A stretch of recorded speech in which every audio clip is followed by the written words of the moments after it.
Glória a Deus. Quando nós estamos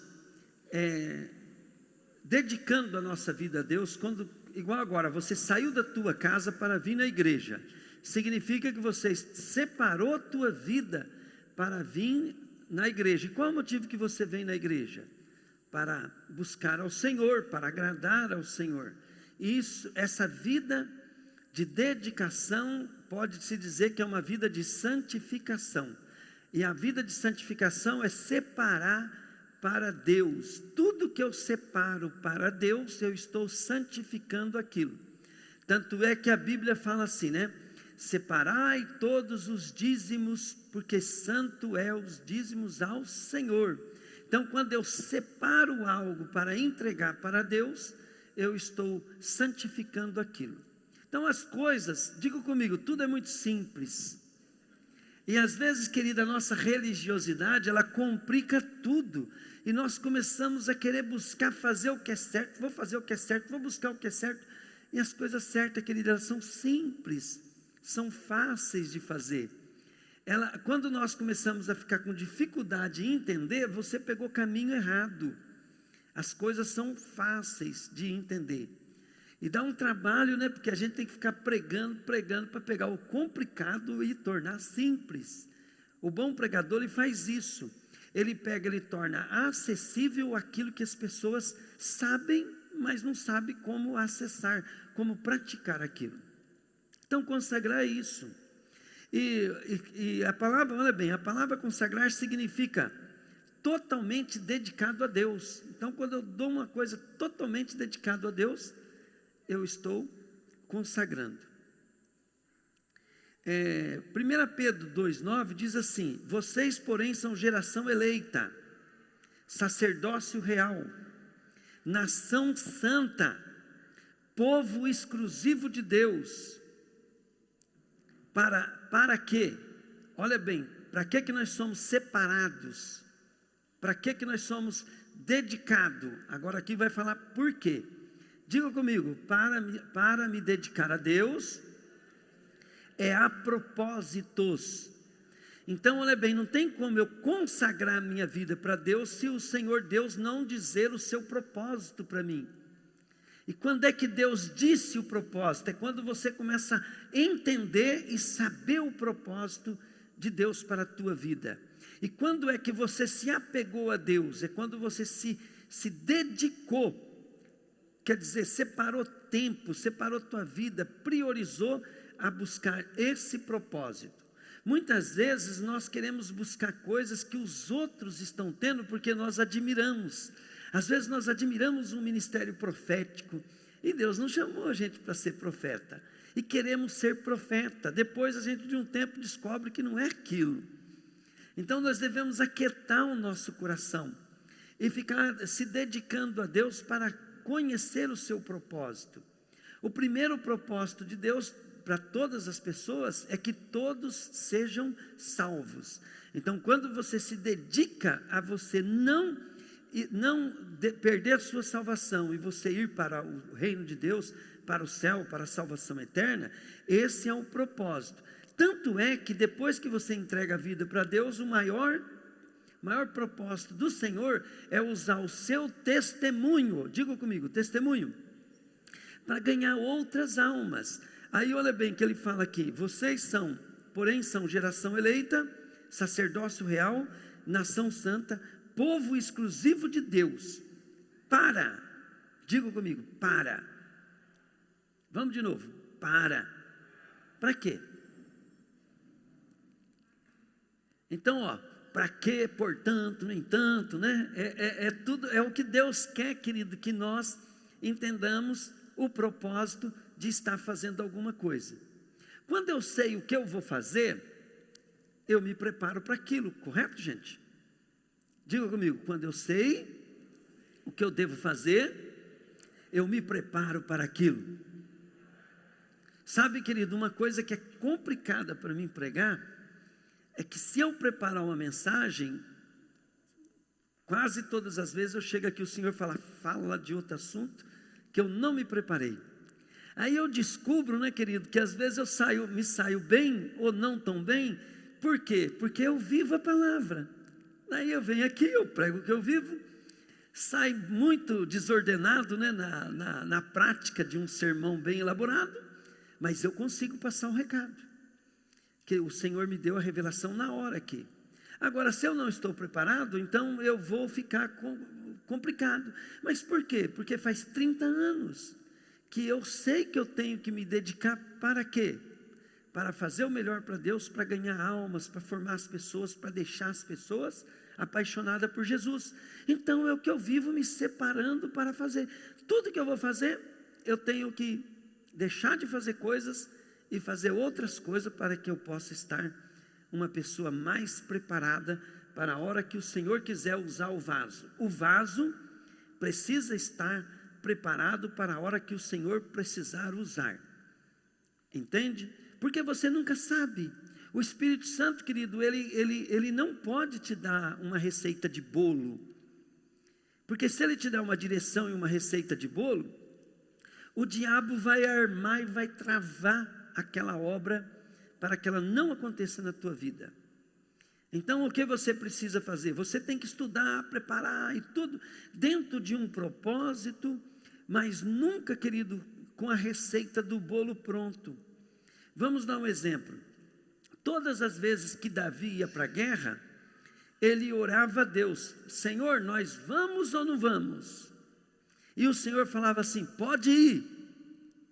Mas algumas vezes o Senhor falou: vocês vão, mas vão fazer assim, assim, assim. Um dia o Senhor mandou ele ficar escondido atrás de um penhasco. Outro dia, por quê? Porque outro dia o Senhor falou para ele: ó, você espera, porque você vai ouvir um barulho, aí depois você vai. E o Senhor sempre dava uma direção, e Davi sempre tinha a vitória. Por quê? Porque ele esperava que o Senhor falasse. Ele falasse se era para ir. Mas uma coisa bem interessante que você precisa sempre saber é quando, como e por quê. Você precisa saber o tempo de Deus, a hora de Deus e como fazer. E nós só podemos saber disso não é estudando e se preparando. Agora, você estudando e se preparando, você vai poder ser o vaso. Você imagina, aqui quem sabe que é um HD de computador? Quem sabe? Quem aqui sabe que é um HD? Levanta a mão bem rápido. Que é um HD? Um HD é igual a um depósito de mercadoria, correto ou não? Só que ele é um depósito de informações. Um HD, querido, está ali dentro do HD, está todos os programas, está tudo que você põe no computador, ele está ali. Agora mesmo nós estamos pegando um programa, e eu mandei as pessoas falar assim: cadastra. Por quê? Porque as informações daquele cadastro que eles colocarem ali, aí eu quero saber alguma coisa do ministério. Eu vou lá, ponho lá no procura, vem o resultado ali. Mas se alguém não encher, né, os bancos de dados do computador que vai ficar armazenado no HD, então você é como um HD. Você precisa tomar muito cuidado com aquilo que os seus olhos veem, com o que você ouve, com o que você dá importância. Por quê? Porque isso vai ficar armazenado em você. E toda vez que aparecer uma situação, você vai ter uma reação. Toda vez que você... Por isso que é pelo fruto conhecereis a árvore. Hoje alguém postou, né, no grupo do Rei dos Reis aqui, falar assim, ó, preste atenção quando alguém está com raiva, porque daí ele fala a verdade, ele fala aquilo que está, o coração dele está cheio, manifesta. Então nós precisamos entender que quando nós consagramos a nossa vida, significa que nós precisamos deletar da nossa vida. Deletar é eliminar da nossa vida tudo aquilo que é do velho homem, e precisamos absolver, querido, e encher a nossa vida de tudo aquilo que é de Deus.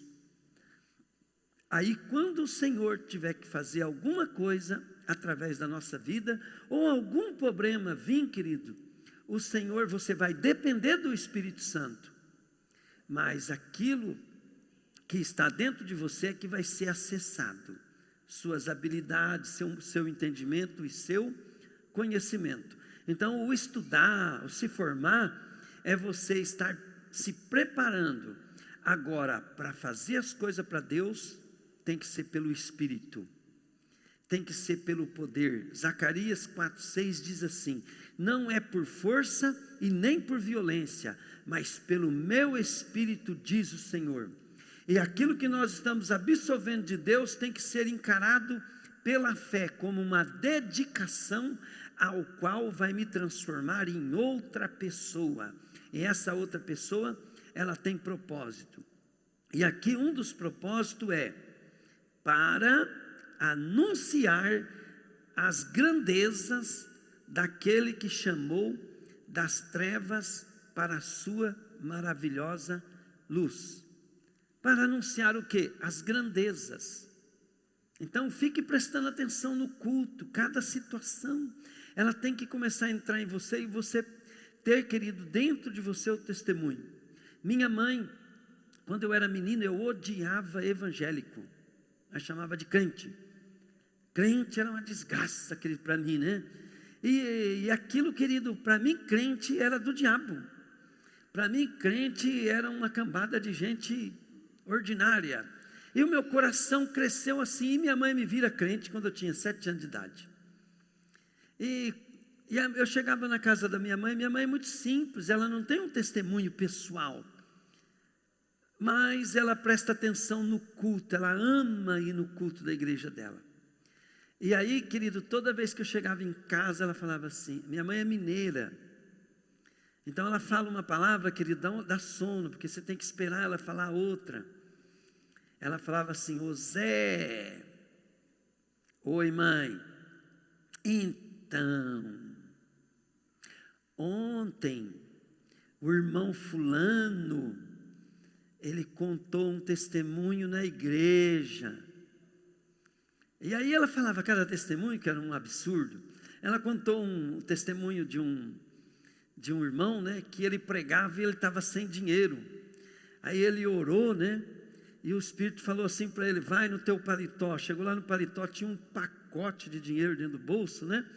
E a minha mãe contava aquilo, querido, eu falava assim: coitada da minha mãe, né? Ela acredita nesses mentirosos, né? E hoje, querido, eu fico lembrando que a minha mãe falava assim, não, a minha mãe, ela estava certa, porque hoje eu escuto testemunhos bem maiores do que esse, né? E muita coisa que ela falou ali já aconteceu na minha vida, né? De maneiras diferentes, mas aconteceram na minha vida até coisas maiores. Então, olha bem, minha mãe, ela vai na igreja, ela fica com a vida dela de oração e tal, e ela não tem testemunho dela, mas ela fica contando dos outros. Muito importante você vir na igreja e ouvir um testemunho. O irmão conta alguma coisa e você fala assim: uau! Aí, querido, você está diante de alguém, né, que está passando um problema, o seu testemunho não bate com aquele. Falou: ô fulano, tem um caso, né, que aconteceu na nossa igreja, a pessoa foi lá, estava com um problema igual ao teu, e aconteceu assim, assim, assim, assim. Aí o que aquela pessoa vai fazer? Ela não tem esperança, ela fala: quer saber de uma coisa?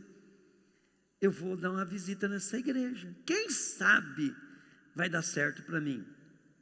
E aí aconteceu comigo, quando eu estava querendo me matar, e eu não via mais esperança para a minha vida, e eu só pensando em me matar, daí eu lembrava dos testemunhos da minha mãe. E tem um testemunho que a minha mãe contava que não sai da minha cabeça até hoje. Ela fala, querido, que um raio deixou, ela na simplicidade, ela fala que um raio deixou uma criança igual carvão, torrou uma criança. E o pai daquela criança pegou a criança no colo, saiu de casa e olhava para o céu e gritava, né? Deus, se o Senhor existe mesmo, o Senhor traz de vida para a vida o meu filho. Ele disse que o menino começou a voltar ao normal e ressuscitou no braço daquele irmão. E hoje, querido, eu acredito em todos os testemunhos que a minha mãe fala. E a minha mãe fala, né, de uma maneira que ela valoriza o testemunho, sabe? Então fica gravado na minha mente. Mas na época que eu estava querendo me matar, eu não acreditava ainda nisso. Mas sabe o que eu falava? vai que é verdade, vai que esse negócio funciona. Aí eu falava assim, então eu tenho uma esperança. Então, eu não tive coragem de me matar, porque eu falei assim, se for verdade o que a minha mãe fala, eu tenho chance. Depois eu descobri que era verdade, e isso salvou a minha vida, e me fez, e depois que Jesus me salvou como eu queria me matar, eu falava assim, viver para quê? Se não for para viver para Jesus, querido, não vale a pena. Depois que você quer se matar, que a vida não tem mais esperança, e você fala, já que a minha vida não tem esperança, eu vou viver para Jesus, A hora que Ele restaura a nossa vida, e nos dá prosperidade e bênção, capaz que eu vou abandonar Ele. É agora que eu vou ficar firme, vou juntar o garrão mesmo, falar assim, Senhor, eu não te solto, eu não te deixo de jeito nenhum, porque eu lembro como que eu vim para Ele, e eu estou grato por isso. Amém, querido? Aleluia. Levítico 20, de 7 a 8, diz assim, consagrem-se, porém, e sejam santos, porque eu sou o Senhor, o Deus de vocês. Obedeçam os meus decretos, pratiquem-nos. Eu sou o Senhor que os santifica. Então, querido, quando nós nos consagramos e obedecemos a Deus, nós estamos nos separando por nós mesmos, mas precisa, querido, de Deus nos santificar. E o Senhor Deus, querido, hoje Ele pode nos santificar com legalidade espiritual. O diabo não pode cobrar, querido, mais Deus, o direito de nós não podermos ser abençoados, porque nós somos abençoados em Cristo Jesus. Cristo Jesus sacrificou a vida dele para que Deus possa nos abençoar. Nós nos santificamos, mas não paga pelos nossos pecados. Mas o que Jesus fez, paga e sobra. Nós nos separarmos para Deus é para nós concordarmos com Ele. Porque a Bíblia diz assim, andarão dois juntos se não tiver de comum acordo? Então, se nós não estivermos de acordo com Deus, Ele não pode andar conosco. E é Ele que vai nos usar para fazer aquilo que Ele tem para fazer através de nós. Agora, querido, olha bem, primeiro o Senhor Jesus precisa fazer na tua vida. Então existe um tempo ao qual você espera no Senhor para Ele poder te usar, mas primeiro é preciso Ele fazer na tua vida. O que Ele tem que fazer na tua vida? Ele tem que te convencer que você tem que viver uma vida totalmente dedicada a Ele. Enquanto você não decidir ter uma vida totalmente dedicada a Ele, ninguém pode dar para os outros o que Ele não tem.